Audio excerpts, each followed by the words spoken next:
Hey everybody, welcome to Bestie Book Reviews. I'm here with my bestie Mandy. And I'm here with my bestie Jessica. All right, so it's that time again. It is time for our Convincing My Bestie to Read, where we see if our relationship can handle what the other one throws at them. But I don't think it's too bad this time. What are you going to try and convince me to read? YA. No, I'm kidding. Lord, we was about to have a problem. Yeah. Do you know how many times I've had to read Alien because of this Dude, segment? my heart stopped. I was like, This was the worst idea I ever had. It's the worst idea you ever had. I think it's awesome. It's not the worst idea you ever had. This is actually really fun. It is. Yeah. I kid. Yeah. So what are we reading today? Forced Proximity. Oh, I like a little forced proximity. Yes. I was really surprised because I also like this, that I didn't really have a lot of like, oh, we're at the inn and there's only one bed. I did not have a lot of those.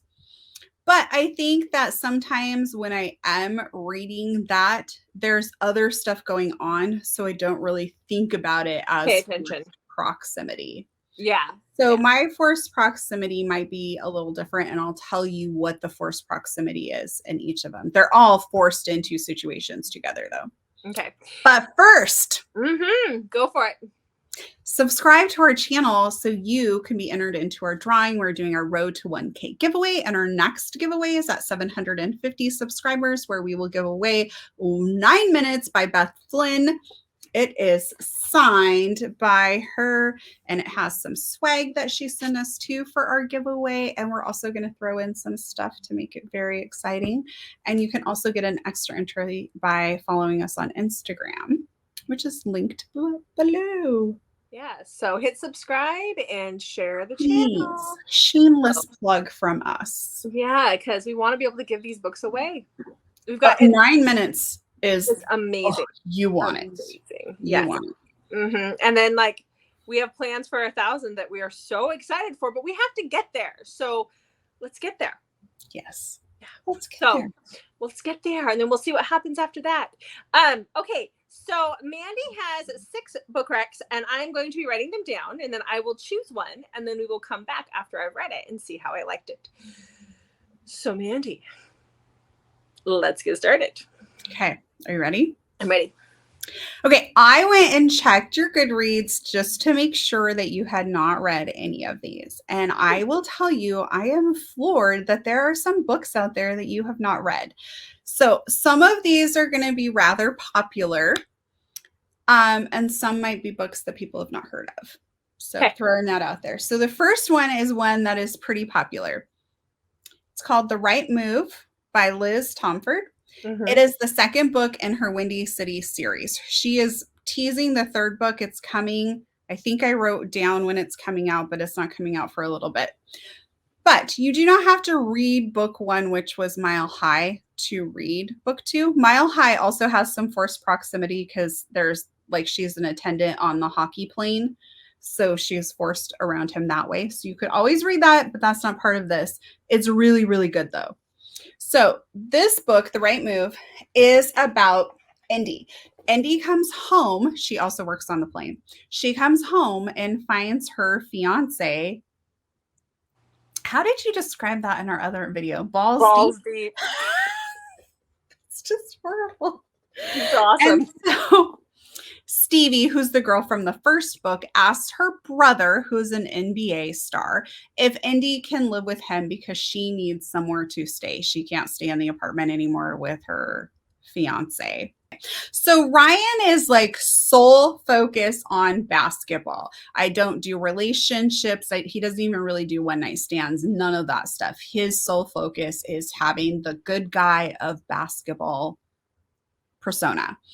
And he feels like Indy is just like this whirlwind, basically, that comes into his life.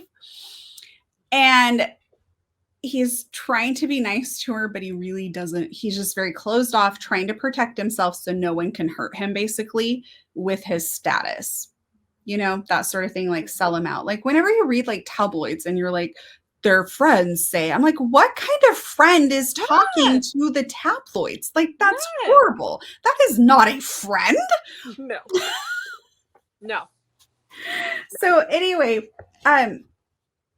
he is told by some people that the general manager and like the bosses of the NBA group, I'm not using the correct terminology, sorry, are upset with him a little bit that he's not more family oriented and they feel like he needs to be a little more well-rounded of a player.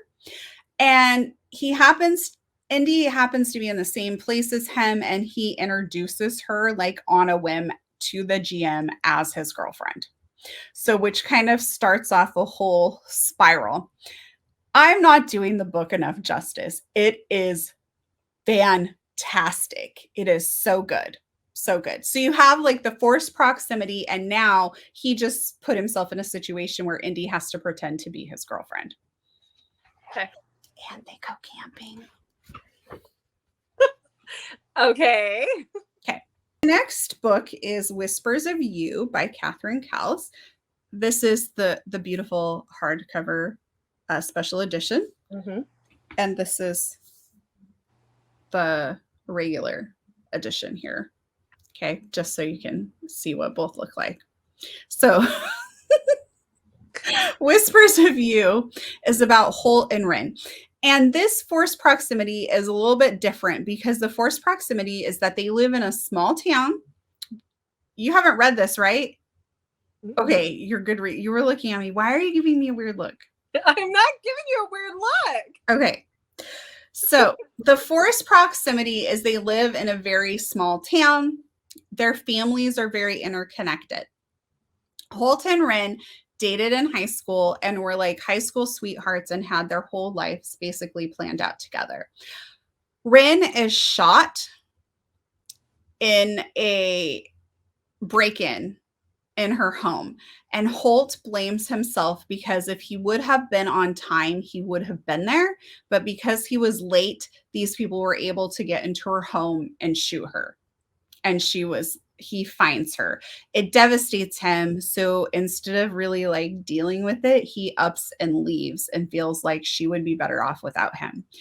His dad, 10 years later, has a heart attack, so he is forced to come home. So this is kind of the forced proximity. Very small town, families are interconnected. She is actually best friends with one of his sisters, so he's forced back into her life when their dad gets sick.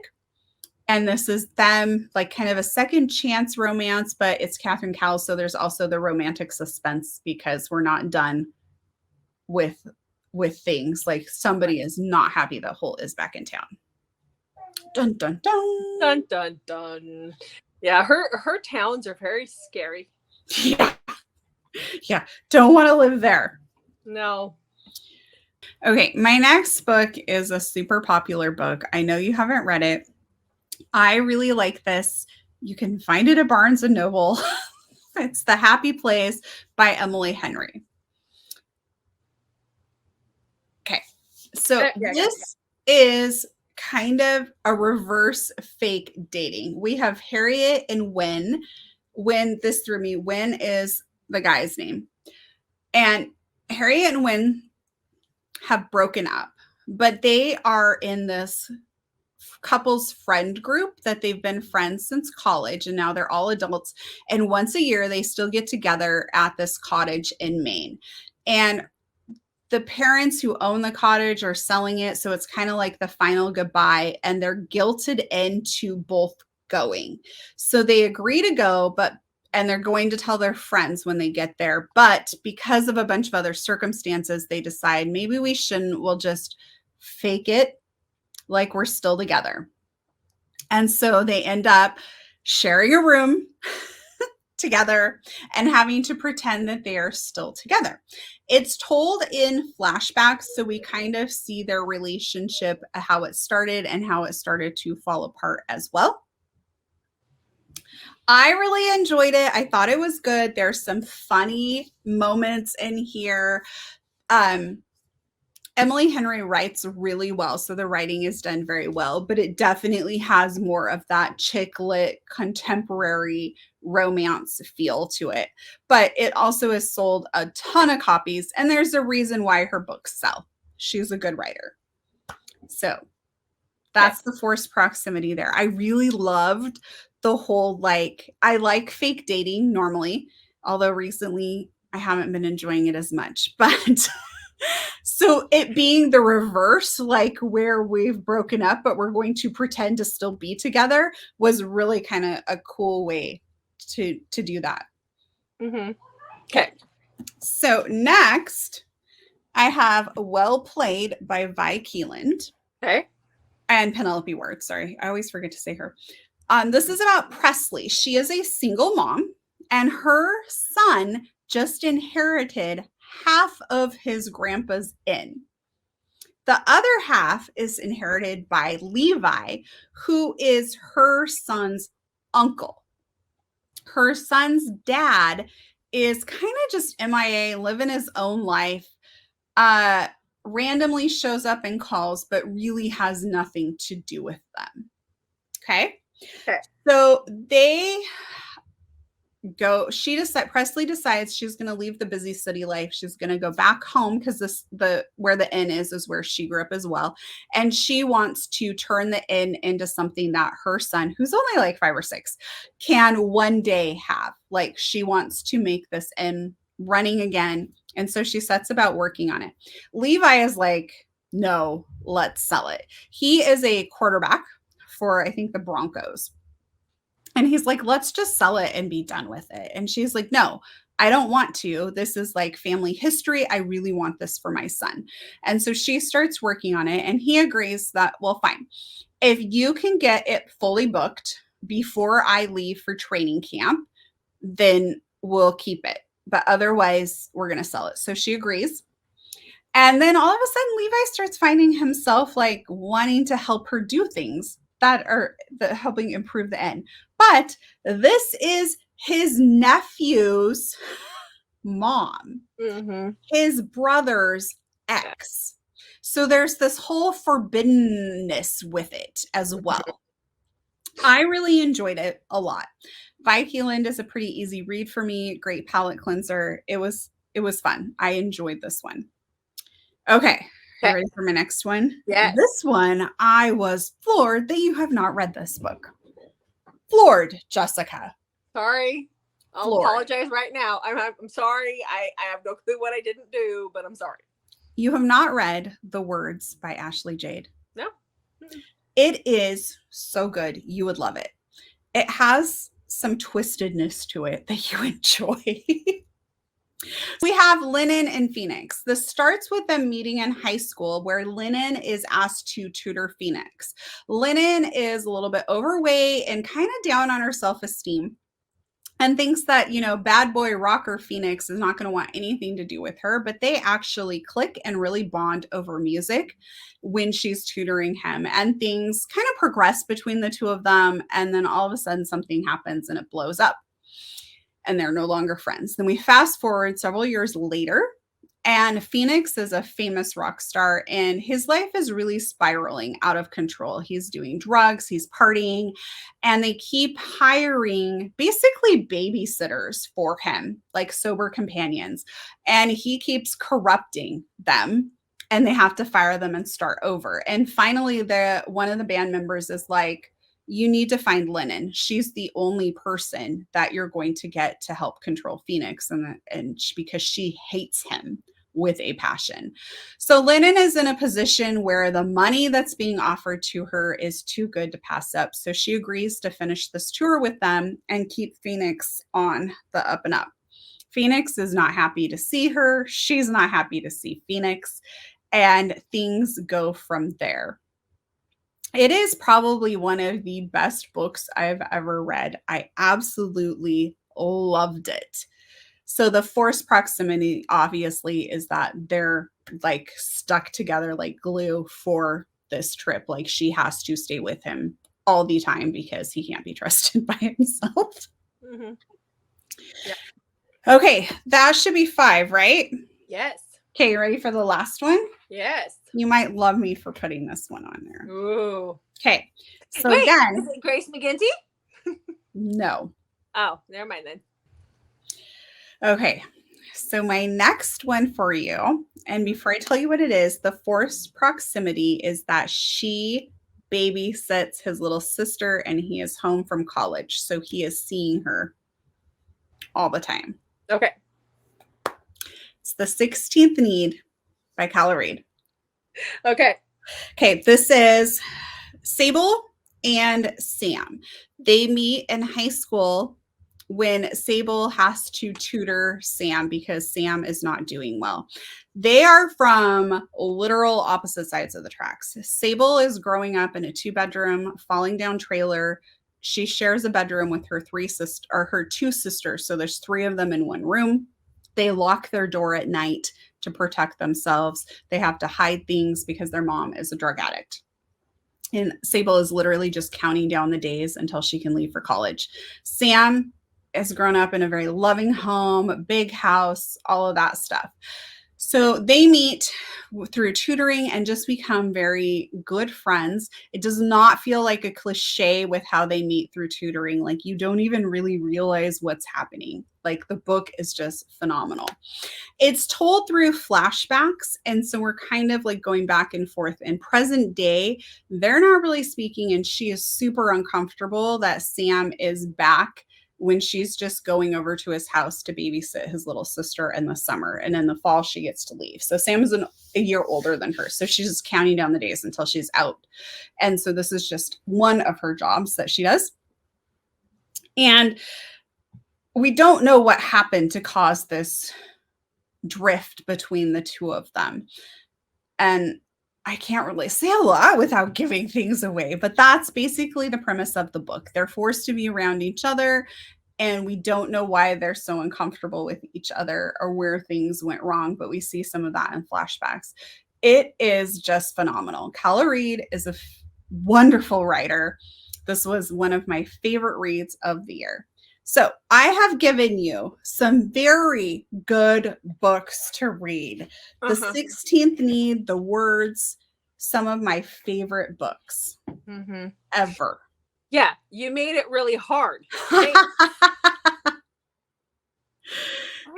Well, after the rom-com incident, I'm like, I really need to work hard on this.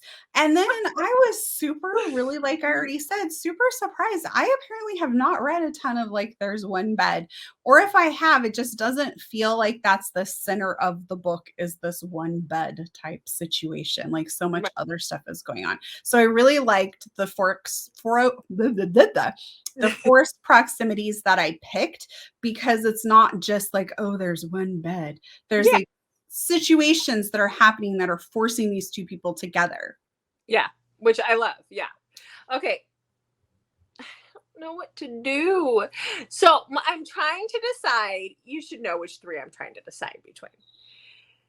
Like, they're all 3 on my list. I mean, Whispers of You. Whispers of You. Okay. Because I have the book. I have the same special edition you do. I have it on my Kindle. You should have both of them like I do. No, because I didn't get that from her. It was, wasn't it? It was free in our book when we went to Love in Seattle. It was the free book. But why do I need 2 on my shelf? You sold it? I did. Why would I need 2 on my shelf? So anyhow, okay. So yes, it was the free book. Check out my Pango bookstore. It's listed below. Anyhow, I don't need 2. Okay. So I'm trying to decide between Whispers of You. That is prime real estate. I can't have very many bookshelves. I have 4 little ones. Okay. So give me a break. I think you would like The Right Move. It was really good. I definitely know you would like The 16th Need by Calla Reed. Whispers of You would like, and I really think you would love The Words if you would just read it. So I've had The Words on my Kindle since the day it was released. Oh, geez. I just haven't read it yet,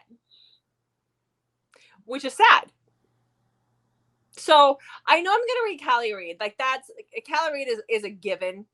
it's a given that I'm gonna read that one. That's just, she's Calla Reid, right? We love her.